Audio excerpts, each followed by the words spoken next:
Richard. Hey, how you doing? Keith Jones. You know, a lot of people don't realize that if you had a chance to pick a name that you really liked, it would have been Camden. Yes, yes. Camden would have been my name. I don't know where it came from, but I really like Camden. Uh, Camden is cool, especially you stay with the K theme, right? Keith and Camden. 100%, Yeah. 100%. Man, it's so good to see you, man. I thought we cut right to the chase. Okay, let's go. Uh, Great. So let's do a show on the importance of keeping wise people in your life. Wow. Okay. Well, give me three examples of wise people in your life that aren't in your life now that you still have contact with or you still feel are influencing your life. All the people that are wise, man, in my life right now, they've been there for a while. So I don't really have anybody that I kind of lost contact with and I've reunited with. But that's kind of where I want to go is that who are some people that there was a period in your life that they were there, but maybe you didn't appreciate or recognize the gift of their wisdom that they brought to your life that you wish you would have nurtured. And now knowing that maybe you can make a commitment to do so, to nurture those and really give those relationships the kind of attention that they deserve so they continue to bless your life and hopefully you bless the other people's lives too. So I thought that I can answer that question for you. Would that be okay? Sure. Okay. So when I was a kid, well, first of all, let me describe wise people let's do that both. Okay. What a wise person looks like for me. A wise person for me is someone who is service oriented, in terms of how they treat other people. I'm not saying they need to go out there and volunteer or they do rescue animals or anything like that. They may do that, but their service and how they show up and behave to the server at a restaurant, how they interact with their neighbors, and things like that they are kind people, and kindness informs whatever service that they do for others, whether it's over an extended period of time or it's just, a chance encounter at the supermarket. So that's what I mean in terms of those kind of people are wise. They also are people that are not living their life from a narrative that is disempowering or a narrative that creates suffering for themselves or for other people. And that choice to live their lives from a very empowering viewpoint has been informed with some life experiences that they've had that they've learned from.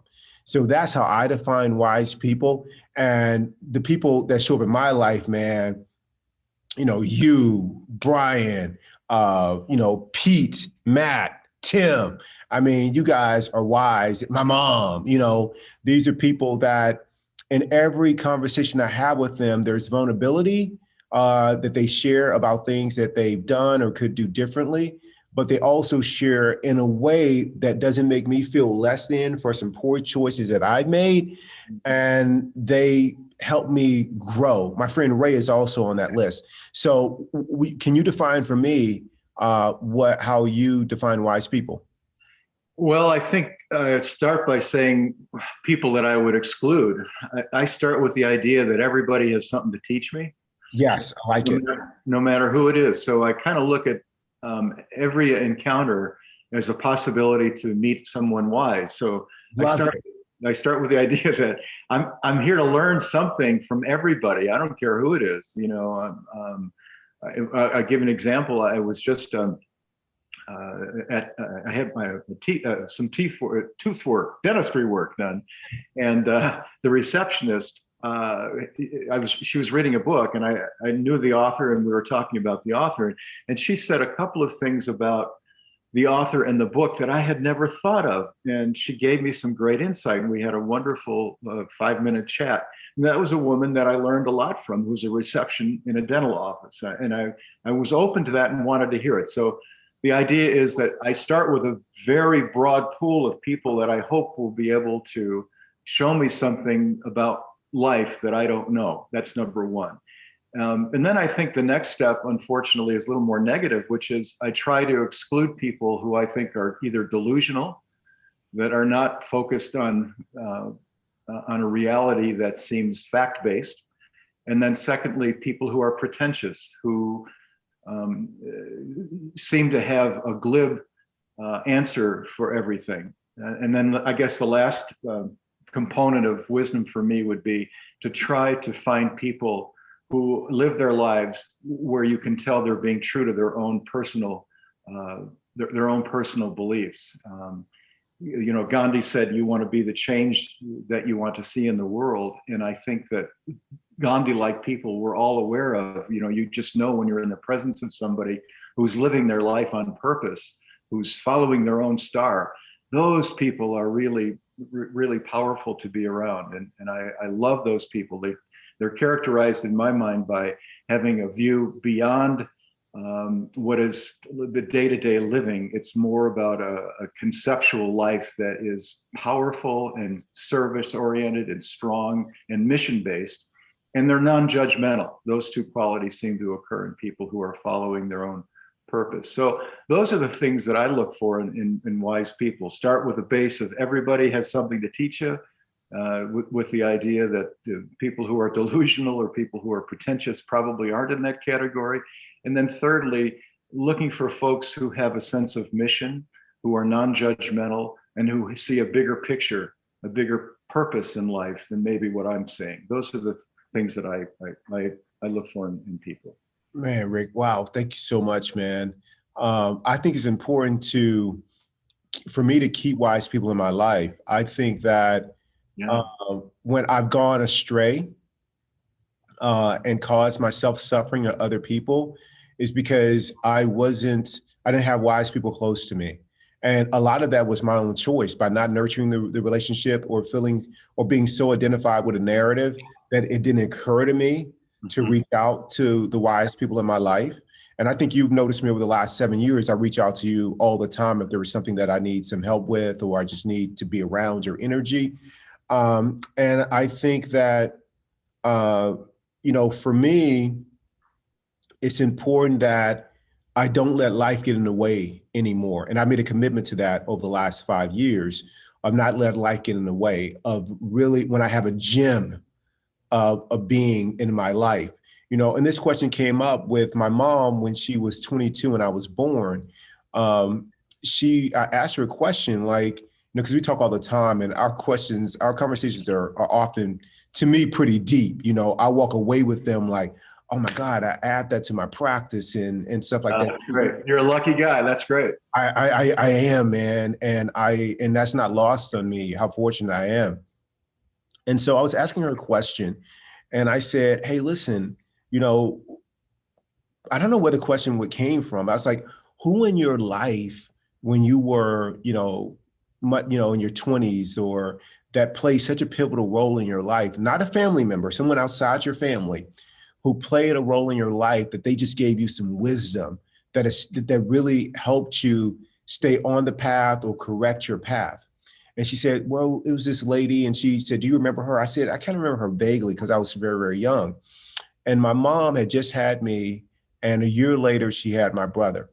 And my mom wasn't married at the time. And my mom was working a full-time job. And there was this guy who was interested in her. And this lady was actually, her daughter babysat my brother and I. And the lady was an entrepreneur and she had a hair salon. So she was responsible for styling my mom's hair. And so they had some really, really great conversations. And one of the things that when she was coming to pick us up one day from being out with her friend, who was a wonderful man, his name was Walter. He was a wonderful guy, treated her really, really well. But my mom wasn't really into him. And the lady pulled my mom to the side and just said a couple things. She just said, she saw that my mom, we were at a young age where my mom really wasn't making us a priority that she needed to. And when I say that was not the priority to where my mom doesn't have a life outside of going to work and being a parent. But if my mom would have at that point been raising us in such a way that my brother and I would have been so well-mannered and respectful and living a very fun life, because you can do all three, that my mom wouldn't have had needed to parent us, correcting behavior left and right and making sure we didn't get in trouble and do all these things, which she did. She made sure that none of that happened. But you can do both. So I believe most parents, there's some kids that have special needs that are different. But I think if you start off with a kid like, hey, listen, we're going to create this partnership between us, parent and child, and this is how the partnership looks. We all have to win. So if you come from that standpoint, you don't have to tell the kids to take out the trash, to bring in the girl in the car. Like, everybody's contributing to the greater good of everybody winning. That's right. My mom became that way. She wasn't big on the fun factor, but she was big on the other stuff. So we had to create our own fun. But that was a lesson in itself. So the woman this kind person pulled my mom to the side, because she was about 20 years older, and said to her, she said, Dora, and she looked out at the car, at the guy who was sitting in the car waiting for us to come out, and said, there'll be time for that later. You need to take care of raising these boys. And again, you can do both, but my mom wasn't doing both very effectively, because she wasn't all in on the relationship. And I was only like 2 or 3 years old. So my mom had time to correct it, and she got on it, but she said that stayed with her. I said, wow, that wisdom. So I asked my mom, I said, whatever happened to that relationship? Did you still continue to go to her and sit in her chair, every month to have your hair, fixed, so that she can drop those wisdom bombs on you, every 4 weeks? And she said, no, I stopped going. And I look at my life now, man, and I'm like, dude, there's nothing that's going to get in the way of me hanging out with you on a regular basis. Like, no life. You know what I'm saying? And I look at my mom and I'm like, wow, like, you had this gift of this woman who would have gone on to bless your life for the next, 30, 40 years, or until one of you passed away. And like, you missed out on that gold mine. I wasn't saying in a way to like, how could you do that? But I was saying in a way of like, how did you let that happen?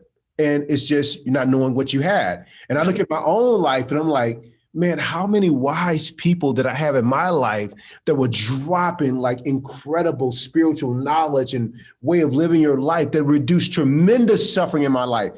Let's just take somebody who had a high acumen for how finance worked. Like all the, I would have made some of the purchases that I made financially, I wouldn't have made.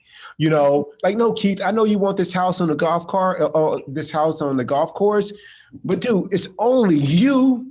You know what I'm saying? Like, why don't you buy the house that's the next block over, and you'll be fine. Like, and use that. Like, I would have benefited from that kind of wisdom in my life. Or I know you see this person, they look attractive, but Keith, they got some wounds and some scars that's just gonna cause both of you drama. But oh my God, did you see those? Did you see the way? That's right. The way she looked, just like, are you kidding me? Like, or whatever. But I would have had to have listened to that. I'm sure there was somebody who's tapping me on the shoulder, be like, that's not the path you want to go down. So I'm like, don't bother me with the facts. I got this. I know what I'm doing. So, but clearly I didn't, because it was just decades of suffering. But my point is that I look back on my life and I had some wise people around me, man, and I missed out on them. And part of it was I got busy with school. I got busy with work. And now I'm in grad school now. I'm still working, 40 to 50 hours a week, like all that's going on. But guess what I make time for? I make time for my practice, and I make time for my friends like you, Rick. Like, that's a priority in my life, man, because not only does it heighten and increase the opportunities that I want to experience joy and connection in my life, but at the same time, it reduces the suffering that I experience in my life. Mm-hmm. So that's where I'm from about the importance of keeping wise people in my life. What about you? Let me throw in a couple of things that maybe are a little off the mainstream here, but there's a lot of places to find wisdom. And books, you mentioned that before. Yeah, and I was going to say that authors, dead or alive, are very helpful. Absolutely. You don't have a relationship because they never get to see your side of it. But sometimes that's the best, because you don't spend a lot of time with your ego trying to present a bella figura, a nice face to someone, you can just basically receive their wisdom. So I think authors are very, very important. And I know you have your favorites like Eckhart Tolle and Wayne Dyer, and I have mine as well. But I also believe not only in the self-help folks, but I'm talking about writers of fiction who just know life really well. 100%. Good fiction, and people don't read much anymore. You know, the internet has sort of taken us over. You know, we either do Twitter or Facebook or Instagram or stuff that has, you know, headlines but no depth to it. And that's a real tragedy, because if you could get into a Dostoevsky novel like Brothers Karamazov and immerse yourself into it, there are so many life lessons, some of which will apply to your very circumstance right now. So that's one area. I think the second area that we forget about is that we're in what's called the Anthropomorcine period of life. You know, there's a Jurassic, a Geodesic, all sorts of different sections of history that last hundreds of thousands of years, and we're now in the man-centered time. And my argument against that is that we lose so much because nature offers both mystery and reward. It also instructs us in how we should behave as part of nature and how we can be true to ourselves. And you don't experience that without having some wonder and experience with nature. For example, one thing that people, I think, miss, overlook, is that nature really doesn't give a damn about people. I mean, it doesn't intend any harm to you. It's more like benign neglect. And I think that's a very healthy way of looking at life, that you're not at the apex of all of this, and all of this isn't created for you. And I know that's contrary, and I think that's contrary to how Americans view life. And I know it's contrary to some of the more orthodox Christian views that say that all of this is the abundance of God created for man's use and manipulation, which I totally disagree with. I'm sorry if I offend our viewers, but that's my view. I think we're part of an overall whole, and that you can learn lessons about life and death and suffering and achievement and strength and power and beauty and gentleness in nature by being in it and by not thinking that we have to subvert it or control it. I think we should be in awe of it. So I think nature, along with dead authors and live authors and wise people and teachers and our friends, are all important. But I think all of that is a personal journey. And so for every viewer out there, they have to decide what authors to read. And how do you do that? Well, you start just by reading, by talking to others that you identify with. Who do they read? What are you reading now? Do you ever hear anybody say to somebody else, what are you reading now? That's always a big question for me. I learned so much. I've found so many interesting authors over the years, some of whom don't mean anything to me now because I'm in a different place. But when I read them, they did mean an awful lot to me. And I learned a great deal about how to behave as a human and the kind of man that I wanted to be from reading different authors. So I would encourage people to start with that: nature, the feeling that you're at the mercy of some force bigger than yourself. Secondly, that you find authors that speak to you and you ask others what they're reading. And then thirdly, I think, as you said, Keith, you hold people close to you, like your mom and your close friends, and pay whatever price there is to pay, just like you do with keeping fit, to maintain those relationships, to maintain that access to the vein of wisdom that flows through their veins and hopefully will come to you. Yeah, thank you, Rick. Yeah, I think everything you mentioned, man. And, when I'm outside and the wind is blowing, and as it has been here in Scottsdale or in the Phoenix area over the last few weeks, man, it's pretty high. And I hear some people complaining about it. And I'm just grateful for it, and like you said, it's benign neglect. It's not here to make me happy, but I'm able to practice novelty and just be grateful. And I think a couple of years ago, thanks to the practice, I stopped complaining about how hot it is here. I mentioned before, my complaints haven't lowered the temperature one bit. That's right. It's a losing battle. It's still 115 after I spent the last few hours complaining. Right. And regarding people, man, I just really have made it a point to nurture those relationships and pick up the phone and call and really connect. For so many years, I would let life, I'm too busy to do this, or I got to do this instead, or I can't, I don't have time for this phone call. And now I'm very purposeful for it, man. And every time I have a conversation with a wise person like you and our friends and some of my colleagues over at Mayo Clinic, or with Jamie or Sharon and Amy or whoever, whenever I have a conversation with wise folks, man, it's always been worth my time. Yeah, that's a good point. That's I've never done a workout and be like, man, I wish I wouldn't have done that. That was a waste of time. I always leave a workout feeling energized. And because of the path that wise people are on, it's at least the ones in my life, which are all about centered around kindness and love and service and being their best. It's been rewarding. And now I'm at a stage in my journey, not even my life, because I think I could have picked this up at age 15 and it would have served me well. But here I am 51 and I'm getting it now, that it's just a gift, man. And it's one that is worth me, it's one worth me showing how much I value it by how much I invest into it. Like I give, because it gives me far more than I could ever give it.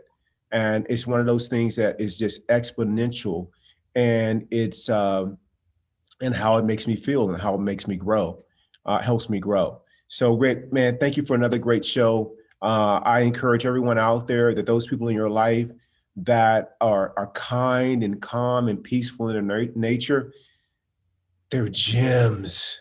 Like nurture and hold them close and invest in that relationship and live your life in a way that is a win-win for them too. A lot of wise people that I had in my life, man, truth be told, man, they may have been wise enough to be like, this dude just brings suffering with him. So I got to cut him loose. So it wasn't that me that didn't nurture it. They were like, I got healthy boundaries here. Give him another 30 years, he might turn it around. So it's important that I am responsible and respectful in my relationship with those wise folks, that I have something to offer. And complaining about life, complaining about other people, causing them suffering with my tired narrative is not a gift to them. It's not. And be open to finding wisdom in places that you wouldn't suspect. When you're 100%. When your car is being worked on and there's a mechanic who's draining the oil pan, he might have a lesson for you. Dude, I found some of my greatest lessons, man, from the person, the servant. Like, we're all servants, and from a person who doesn't have status or title, and just dropping just gems on me, all just raining down wisdom. So, Rick, thank you for a great show, man. I love you. I love you too, Kay. Thanks again for including me. Always.